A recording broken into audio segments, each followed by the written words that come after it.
নমস্কাৰ বন্ধুসকল পুনৰ স্বাগতম জনাইছো নতুন এটা ভিডিঅলৈ আজি আমি আলোচনা কৰিম এছএছ সেকেন্ড ইয়াৰৰ প্ৰিভিয়াস ইয়াৰ কোৱেশ্চন এনসাৰ চেপ্টাৰ ওয়াইজ হয় প্ৰতিটো চেপ্টাৰ পৰা আগৰ বছৰত কি কিনো কোৱেশ্চন এনসাৰ আহিছিল সেই সকলোবোৰ আমি আজি আলোচনা কৰিম আজি আমি আলোচনা কৰিম চেপ্টাৰ নম্বৰ 17 টো ভাৰতৰ খনিজ আৰু ইন্ধন সম্পদ ইয়াৰ আগতে মই আগৰ 16টা চেপ্টাৰৰ ভিডিঅ অলৰেডি বনাইছো যদি তোমালোকে ভিডিঅবোৰ চোৱা নাই তেনেহলে ডেসক্ৰিপচনত প্লেলিষ্টৰ লিংক থাকিব তোমালোকে ভিডিঅবোৰ চাব পাৰিবা ওকে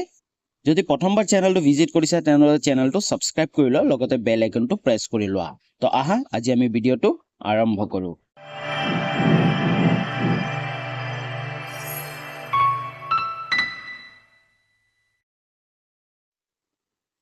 নেক্সট কোৱেশ্চন বুৰছো আমাক কি কৈছে এমসিকিউ ফৰ 2025 ফাইনেল এক্সাম 2025 ৰ যি ফাইনেল এক্সাম আহি আছে তাৰ কাৰণে কেটামান এমসিকিউ আছে এই চেপ্টাৰটোৰ সেই এমসিকিউ কেটা প্ৰথমে আমি চাই লও Question number 1 to আমাক কি কৈছে সোয়া তলৰ কোনখন ঠাইত কৰ্ণাটকৰ মেংগানিজ পোৱা যায় হয় কৰ্ণাটকৰ কোনখন ঠাইত মেংগানিজ পোৱা যায় অপচন কিটা সোয়া ধাৰৱাৰ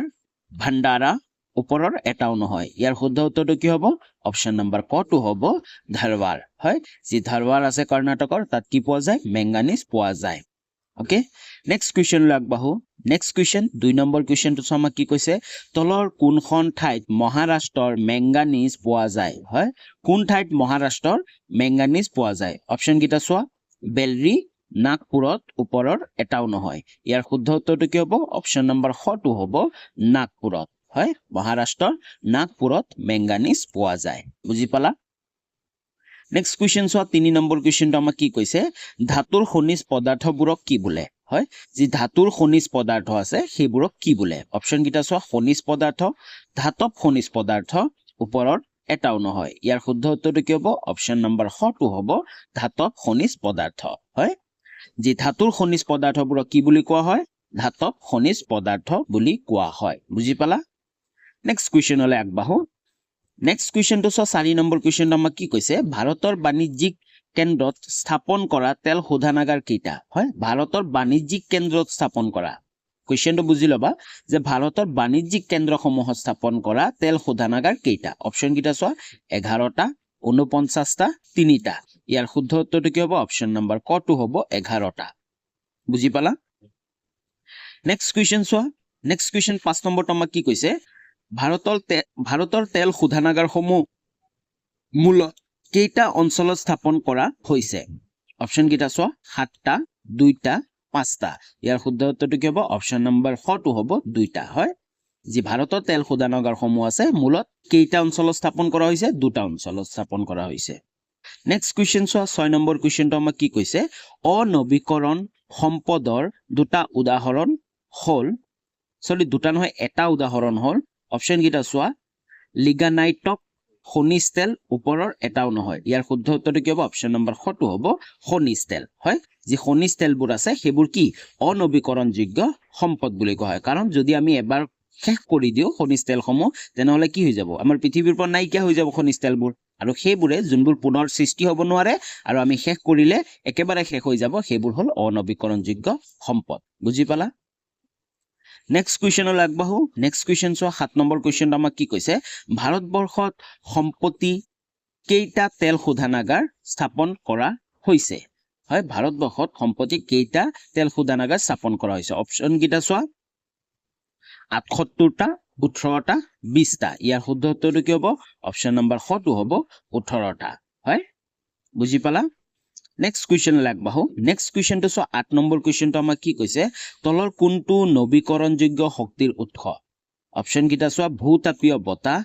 পানী নদী ওপৰৰ এটাও নহয় ইয়াৰ শুদ্ধ উত্তৰটো কি হ'ব অপচন নম্বৰ ক টো হ'ব ভূতাপীয় বতাহ হয় ভূতাপীয় বতাহটো হল তলৰ নবীকৰণযোগ্য শক্তিৰ উৎস নেক্সট কোৱেশ্চনলৈ আগবাঢ়ো নেক্সট কোৱেশ্চনটো 9 নম্বৰ কোৱেশ্চনটো আমাক কি কৈছে প্ৰকৃততে অবিৰতভাৱে উৎপাদিত হৈ থকা শক্তিৰ উৎসসমূহক কি বোলে হয় প্ৰকৃততে মানে প্ৰাকৃতিক পৰ্যায়ৰ পৰাই যি অবিৰতভাৱে উৎপাদিত হৈ থাকে সেই শক্তি উৎসসমূহক কি বোলে অপচন কিটা সোয়া অনবীকৰণযোগ্য শক্তি নবীকৰণযোগ্য শক্তি ওপৰৰ এটাও নহয় ইয়াৰ শুদ্ধ উত্তৰটো কি হ'ব অপচন নম্বৰ খ টো হ'ব নবীকৰণযোগ্য শক্তি বুজি পালা নেক্সট কোৱেশ্চন সোয়া 10 নম্বৰ কোৱেশ্চনটো আমাক কি কৈছে ভাৰতৰ সৰ্বমুঠ কিমানখন নদী আছে অপচন গিটা চোৱা 30,560 খন 10,360 খন 11,780 খন হয় ভাৰতবৰ্ষৰ সৰ্বমুঠ কিমানখন নদী আছে অপচনটো শুদ্ধ উত্তৰটো কি হ'ব অপচন নম্বৰ 1 টো হ'ব 10,360 খন বুজি পালা নেক্সট কুৱেশ্যনলৈ আগবঢ়াৰ আগতে যদি এতিয়ালৈ চেনেলটো সাবস্ক্ৰাইব কৰা নাই তেনেহলে চেনেলটো সাবস্ক্ৰাইব কৰি লোৱা আৰু লগতে যি বেল আইকনটো আছে এই বেল আইকনটো প্ৰেছ কৰি অল কৰি ল'বা যাতে নেক্সট ভিডিঅ'বোৰৰ নটিফিকেশ্যন তোমালোকে অতি সহজতে পাব পাৰা আৰু তোমালোকৰ বন্ধু বান্ধৱীলৈকেও শ্বেয়াৰ কৰিবা আৰু তোমালোকে ডেসক্ৰিপচনত আগৰ ভিডিঅ'বোৰৰো লিংক পাই যাবা প্লেলিষ্টবোৰৰ লিংক পাই যাবা তোমালোকে ভিডিঅ'বোৰ চাব পাৰিবা আৰু লগতে মোৰ টেলিগ্ৰাম চেনেলৰো লিংকটো পাবা টেলিগ্ৰাম চেনেল জইন হৈ তোমালোকে পিডিএফ সমূহ ডাউনলোড কৰিব পাৰিবা এই চেপ্টাৰৰ যোনটো পিডিএফ মই ইউজ কৰি আছো এই পিডিএফটো কমপ্লিট তোমালোকে টেলিগ্ৰামৰ পৰা ডাউনলোড কৰিব পাৰিবা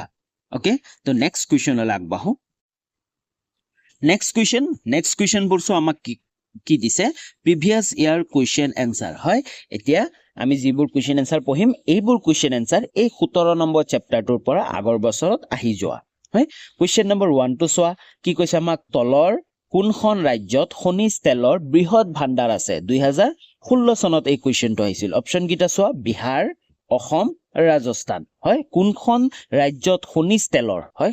তেলৰ বৃহৎ ভাণ্ডাৰ আছে ইয়াৰ শুদ্ধ উত্তৰটো কি হ'ব অপচন নম্বৰ 2 টো হ'ব অসম হয় যে আমাৰ অসম আছে অসমত খনিজ তেলৰ বৃহৎ ভাণ্ডাৰ আছে তাৰ কাৰণে দিগবৈ যি তেল শোধনাগাৰটো আছে সেইটো গঢ় লৈ উঠিছে নুনমাটি তেল শোধনাগাৰ গঢ় লৈ উঠিছে বুজি পালা নেক্সট কুৱেশ্যনলৈ আগবাঢ়ো নেক্সট কুৱেশ্যন চোৱা 2 নম্বৰ কুৱেশ্যনটো আমাক কি কৈছে তলৰ কোনবিধ অনবীকৰণযোগ্য শক্তিৰ উৎস 2018 চনত এই কুৱেশ্যনটো আহিছিল অনবীকৰণযোগ্য শক্তিৰ উৎস অনবীকৰণযোগ্য শক্তি মানে গম পোৱা যিবোৰ আমি যদি ব্যৱহাৰ কৰি দিও সেইবোৰ আমি কি পুনৰ উৎপাদন কৰিব নোৱাৰো হয় আৰু শেষ হৈ যাব অপচন কিটা চোৱা কয়লা সৌৰ শক্তি বতাহ আৰু জলবিদ্যুৎ চোৱা সৌৰ শক্তি যি সূৰ্যৰ পৰা আমি পোহৰ পাওঁ সেই পোহৰৰ পৰা আমি যি সূৰ্যৰ পৰা পোহৰ আৰু তাপ পাওঁ তাৰ পৰা আমি বিভিন্ন ধৰণৰ শক্তি যেনে সোলাৰ আমি ইউজ কৰি বিদ্যুৎ উৎপাদন কৰিব পাৰো হয় নেক্সট বতাহৰ পৰা আমি কি বিদ্যুৎ উৎপাদন কৰিব পাৰো উইণ্ড মেচিনবোৰ চলাই ল'ব পাৰো হয় নাই তাৰ পিছত জলবিদ্যুৎ যেনে নদী বান্ধৰ পৰা আমি কি বিদ্যুৎ উৎপাদন কৰিব পাৰো আনহাতে যি কয়লা আছে হয় এই সকলোবোৰ হল আমাৰ নবীকৰণযোগ্য সম্পদ কিন্তু আনহাতে যি কয়লাটো আছে কয়লাটো কি হ'ব অনবীকৰণযোগ্য সম্পদ তো তাকে আমাক কৈছিল তলৰ কোনবিধ অনবীকৰণযোগ্য শক্তিৰ সম্পদ শুদ্ধ উত্তৰটো কি হ'ব অপচন নম্বৰ 1 টো হ'ব কয়লা বুজি পালা নেক্সট কুৱেশ্যনলৈ আগবাঢ়ো নেক্সট কুৱেশ্যন চোৱা 3 নম্বৰ কুৱেশ্যনটো আমাক কি কৈছে ধাতৱীয় খনিজ পদাৰ্থ কি 2015 চনত এই কুৱেশ্যনটো আহিছিল ধাতৱীয় খনিজ পদাৰ্থ ইয়াৰ আগতে আমি এমসিকিউত কুৱেশ্যনটো পাই আহিছিলো চোৱা উত্তৰটো চোৱা ধাতুৰ খনিজ পদাৰ্থবোৰকে ধাতৱীয় খনিজ পদাৰ্থ বোলে হয় যি ধাতুৰ খনিজ পদাৰ্থবোৰ আছে সেইবোৰকে কি বুলি কোৱা হয় ধাতৱীয় খনিজ পদাৰ্থ বুলি কোৱা হয় বুজি পালা যেনে আকৰিক লোহ মেংগানিজ হয় এইবোৰ কিহৰ উদাহৰণ ধাতৱীয় খনিজ পদাৰ্থৰ উদাহৰণ বুজি পালা নেক্সট কুৱেশ্যন আগবাঢ়ো নেক্সট কুৱেশ্যনটো চোৱা 4 নম্বৰ কুৱেশ্যনটো আমাক কি কৈছে নবীকৰণযোগ্য সম্পদ কোনবোৰ 2016 চনত এই কুৱেশ্যনটো আহিছিল নবীকৰণযোগ্য সম্পদ কোনবোৰ উত্তৰটো চোৱা যিবোৰ প্ৰাকৃতিক সম্পদ এবাৰ ব্যৱহাৰ কৰাৰ পাছত পুনৰ উদ্ধাৰ কৰিব পাৰি বা পুনৰ ব্যৱহাৰ উপযোগী কৰিব পাৰি তেনেবোৰ সম্পদকে নবীকৰণযোগ্য সম্পদ বোলে যেনে পানী হয় বুজি পালা নবীকৰণযোগ্য সম্পদ মানে যিবোৰ সম্পদ আমি যদি ব্যৱহাৰ কৰি থাকো এটো কেতিয়াও শেষ হৈ নাযায় বুজি পাইছা শেষ হৈ নাযায় আৰু কি পুনৰ উদ্ধাৰ কৰিব পাৰি আমি যদি যেতিয়াই আমাক লাগিব তেতিয়া আমি হেতবোৰ সম্পদ আমি লব পাৰিম আৰু কি পুনৰ ব্যৱহাৰো কৰিব পাৰিম হয় পুনৰ ব্যৱহাৰ হেতু আমি যেতিয়া খৰচ কৰিম বা আমি ইউজ কৰাৰ পিছত আমি পুনৰ আকৌ ব্যৱহাৰো কৰিব পাৰিম বুজি পাইছা ব্যৱহাৰ উপযোগীও কৰিব পাৰি তেনেবোৰ সম্পদকে কি বুলি কোৱা হয় নবীকৰণযোগ্য সম্পদ বোলে যেনে এটা উদাহৰণ দিছে পানী হয় পানী আমাৰ ওচৰত এভেইলেবল আছে আৰু পানী আমি কি সংগ্ৰহ কৰিব পাৰো বৰষুণৰ পানীটো আমি জমা কৰি সংগ্ৰহ কৰিব পাৰো হয় না পুনৰ ব্যৱহাৰ উপযোগীও কৰিব পাৰো বুজি পালা তো নবীকৰণযোগ্য সম্পদ মানে কি 2016 চনত এই কুৱেশ্যনটো আহিছিল ওকে নেক্সট কুৱেশ্যন আগবাঢ়ো নেক্সট কুৱেশ্যনটো চোৱা 5 নম্বৰ কুৱেশ্যনটো আমাক কি কৈছে নবীকৰণযোগ্য শক্তিৰ সমল কোনবোৰ হয় আমাক প্ৰথম কুৱেশ্যনটো সুধিছে নৱীকৰণযোগ্য শক্তিৰ সমল কোনবোৰ লগতে আকৌ কি সুধিছে আমাক এই নৱীকৰণযোগ্য শক্তিৰ সমলৰ বৈশিষ্ট্যবোৰ কি কি ইয়াৰ বৈশিষ্ট্যবোৰ কি কি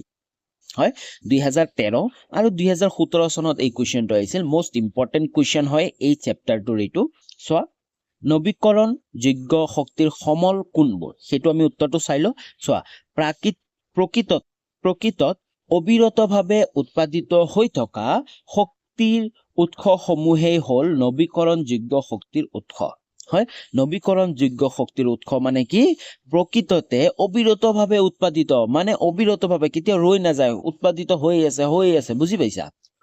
অবিৰতভাৱে উৎপাদিত হৈ থকা শক্তিৰ উৎসসমূহে হ'ল কি নৱীকৰণযোগ্য শক্তিৰ উৎস যেনে চোৱা সৌৰ শক্তি বতাহ শক্তি জলশক্তি জৈৱ গেছ জৈৱ ইন্ধন ভূতাপীয় শক্তি হাইড্ৰজেন আৰু পাৰমাণৱিক শক্তি আদি নৱীকৰণযোগ্য শক্তিৰ উদাহৰণ বুজি পাইছা উদাহৰণবোৰ কি সৌৰ শক্তি বতাহ শক্তি জলশক্তি জৈৱ গেছ জৈৱ ইন্ধন ভূতাপীয় শক্তি হাইড্ৰজেন আৰু পাৰমাণৱিক শক্তি আদি নৱীকৰণযোগ্য শক্তিৰ উদাহৰণ বুজি পালা এই শক্তিসমূহৰ উৎপাদন আৰু ব্যৱহাৰ কৌশল নতুনকৈ আৰু অতি কম দিনৰ ভিতৰত গঢ় লৈ উঠাত এইবোৰক নতুন বা অপৰম্পৰাগত শক্তিৰ উৎস বুলিও কোৱা হয় হয় যেহেতু এইবোৰ যি শক্তিসমূহ আছে এই শক্তিসমূহ উৎপাদন আৰু ব্যৱহাৰৰ কৌশল নতুনকৈ আৰু অতি কম কি কৈছে অতি কম দিনৰ ভিতৰত গঢ় লৈ উঠে হয় নাই অতি কম দিনৰ ভিতৰত গঢ় লৈ উঠাত এইবোৰক কি বুলি কোৱা হয় নতুন বা অপৰম্পৰাগত শক্তিৰ উৎস বুলিও কোৱা হয় বুজি পালা নৱীকৰণযোগ্য শক্তিৰ উৎসসমূহৰ বৈশিষ্ট্য হ'ল এতিয়া আমি কি পঢ়িম বৈশিষ্ট্যবোৰ পঢ়িম প্ৰথম কুৱেশ্যনটো আমাৰ হৈ গ'ল লগতে আমাক কি কুৱেশ্যন দিছিল এই নৱীকৰণযোগ্য শক্তিৰ সমলবোৰৰ বৈশিষ্ট্যবোৰ কি কি হয় বৈশিষ্ট্যবোৰ আমি এতিয়া চাম প্ৰথম চোৱা ক নম্বৰ বৈশিষ্ট্য কি কৈছে নৱীকৰণযোগ্য শক্তিৰ উৎসসমূহ বাস্তৱ অৰ্থত অফুৰন্তই বুলিব পাৰি হয় নেক্সট খ নম্বৰটো আমাক কি কৈছে এইবোৰ প্ৰকৃতিত অতি ক্ষিপ্ৰতাৰে পুনৰ উৎপাদিত হয় হয় আমি ইয়াৰ আগতে পঢ়িলো এইবোৰ কি প্ৰকৃতিত অতি ক্ষিপ্ৰ অতি স্পীডত হয় অতি সোনকালে কি হয় উৎপাদিত হয় নেক্সট গ নম্বৰটো চোৱা আমাক কি কৈছে এই নৱীকৰণযোগ্য শক্তি পৰম্পৰাগত শক্তিৰ বিকল্প ৰূপে ব্যৱহাৰ হয় হয় এইবোৰ যি নৱীকৰণযোগ্য শক্তি আছে এইবোৰ পৰম্পৰাগত শক্তিৰ বিকল্প ৰূপে ব্যৱহাৰ হয় এতিয়া যেনেকৈ আমি কয়লা আছে ন কয়লাৰ পৰা আমি কি কৰো আমি পাৱাৰ হয় নাই পাৱাৰ আমি শক্তি উৎপাদন কৰো আনহাতে কি কয়লাৰ বিপৰীতেও আমি কি নৱীকৰণযোগ্য কিছুমান সম্পদ আছে সেইবোৰৰ পৰা আমি কি কৰিব পাৱাৰ উৎপাদন কৰিব পাৰে মানে বিকল্প হিচাপে ল'ব পাৰো যেতিয়া তোমালোকে চোৱা যি আগৰ দিনৰ ট্ৰেইন ৰেল গাড়ীবোৰ আছিল ন আগৰ দিনৰ ৰেল গাড়ীবোৰ কি দি চলাইছিল কয়লা দি চলাইছিল হয় কিন্তু বৰ্তমান কি হৈ গ'ল কয়লা টোটেলি বেন হৈ গ'ল যি কয়লাৰ ৰেলবোৰ আছিল সেইবোৰ বন্ধ কৰি কি কৰিলে এতিয়া ইলেক্ট্ৰিক বনাই দিলে হয় ইলেক্ট্ৰিক শক্তি বনাই দিলে বা কিছুমান কি হয় সোলাৰ লাইট ব্যৱহাৰ কৰে বুজি পালা তো নেক্সট চোৱা ঘ নম্বৰটো আমাক কি কৈছে এনে শক্তিৰ উৎসৰ প্ৰতিস্থাপন খৰচ কিছু বেছি হলেও উৎপাদন গোট এটা স্থাপন কৰি লোৱাৰ পাছত এই উৎসৰ পৰা শক্তিৰ উৎপাদনৰ খৰচ মাত্ৰা কমি যায় বুজি পাইছা মানে এনে শক্তিৰ উৎসৰ প্ৰতিস্থাপন মানে বনাব যেতিয়া প্ৰতিষ্ঠা কৰা যায় ন তাৰ খৰচ বহুত হয় কিন্তু যদি এবাৰ আমি প্ৰতিষ্ঠা কৰি দিওঁ এবাৰ আমি বনাই পেলাও সেই শক্তি উৎপাদন কৰা গোটেই ইণ্ডাষ্ট্ৰিটো যদি আমি বনাই পেলাও তাৰ পিছত যি আমাৰ খৰচ হ'ব ন সেই খৰচ অতিকৈ কম হ'ব কিয় কম হ'ব কাৰণ যিবোৰ নৱীকৰণযোগ্য সম্পদ আছে সেইবোৰ কি আমাৰ প্ৰকৃতিতে পোৱা যায় হয় নাই যেনে সূৰ্য শক্তি পানী হয় নে যেনে নদী বান্ধ দি আমি যেতিয়া নদী বান্ধ এটা দিম তেতিয়া আমাৰ খৰচ বহুত হয় কিন্তু তাৰ পিছত নদীৰ যি নদী বান্ধৰ পৰা যি বিদ্যুৎ উৎপন্ন সেইটোৰ খৰচ অতিকৈ কমি যায় বুজি পালা নেক্সট চোৱা উঙ নম্বৰটো কি কৈছে এনে শক্তিৰ উৎসৰ পৰা আহৰণ কৰা শক্তিক অন্তহীনভাৱে পুনৰ ব্যৱহাৰ কৰিব পৰা যায় তাৰপিছত আমাক কি কৈছে এনে শক্তিৰ পৰা আহৰণ কৰা শক্তি অন্তহীনভাৱে পুনৰ ব্যৱহাৰ কৰিব পৰা যায় ওকে বুজি পালা তোমালোকে কোৱেশ্চনটো কি আছিল আমাৰ নৱীকৰণযোগ্য শক্তিৰ সমল কোনবোৰ আমি পঢ়িলো এই নৱীকৰণযোগ্য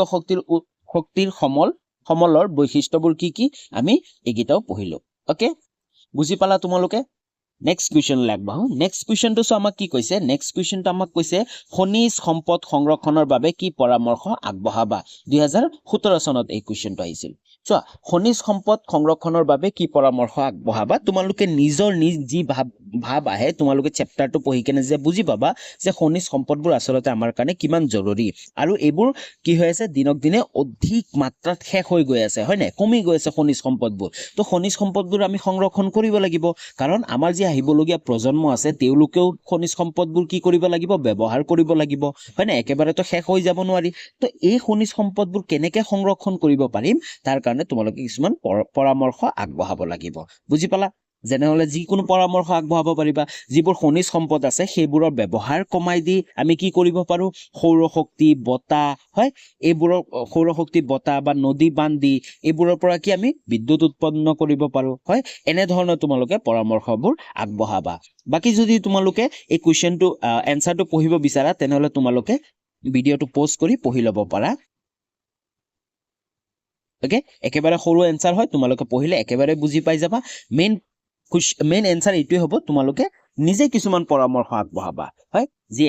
এক্সামত এক্সামিনাৰে যিজনে তোমালোকৰ বহি চেক কৰিব তেওঁলোকে যদি অলপ ডিফাৰেণ্ট পায় ন বেলেগ পায় ন কাৰণ এইবোৰ এনেকুৱা কুৱেশ্যনটো বহুতে লিখিব হয় তোমালোকে কিছুমান নোটছ ইউজ কৰিব পাৰিবা কিছুমান ইউটিউব ভিডিঅ'ৰ পৰা চাই ল'বা বাট সকলোৰে চিমিলাৰ হ'ব কিন্তু চিমিলাৰ হ'লেতো নহ'ব কাৰণ এক্সামিনাৰ গম পাব যে এই চবে একে পঢ়িছে বা একে নোটছ লৈ পঢ়িছে কিবা লৈ পঢ়িছে বা তোমালোকে যেতিয়া নিজা ভাৱ কিবা এটা বা দুটা হ'লেও কিছুমান অপশ্যন সোমাই দিবা ন যে পৰামৰ্শবোৰ সোমাই দিবা ন তেতিয়া এক্সামিনাৰে যেতিয়া পঢ়িব তোমালোকৰ এনসাৰটো পঢ়ি ভাল পাব আৰু মাৰ্ক বেছিকে পাবা ওকে তো ইয়াৰ ওপৰতো মই এটা ভিডিঅ' বনাম কেনেকৈ তোমালোকে কুৱেশ্যন এনসাৰবোৰ লিখিব পাৰিবা যিটো ফৰ্মেট মই নিজে ফ'ল' কৰিছিলোঁ মোৰ হাই ছেকেণ্ডেৰী এক্সামৰ সময়ত মই টোটেল 84 মাৰ্ক পাইছিলোঁ কেনেকৈ পাইছিলোঁ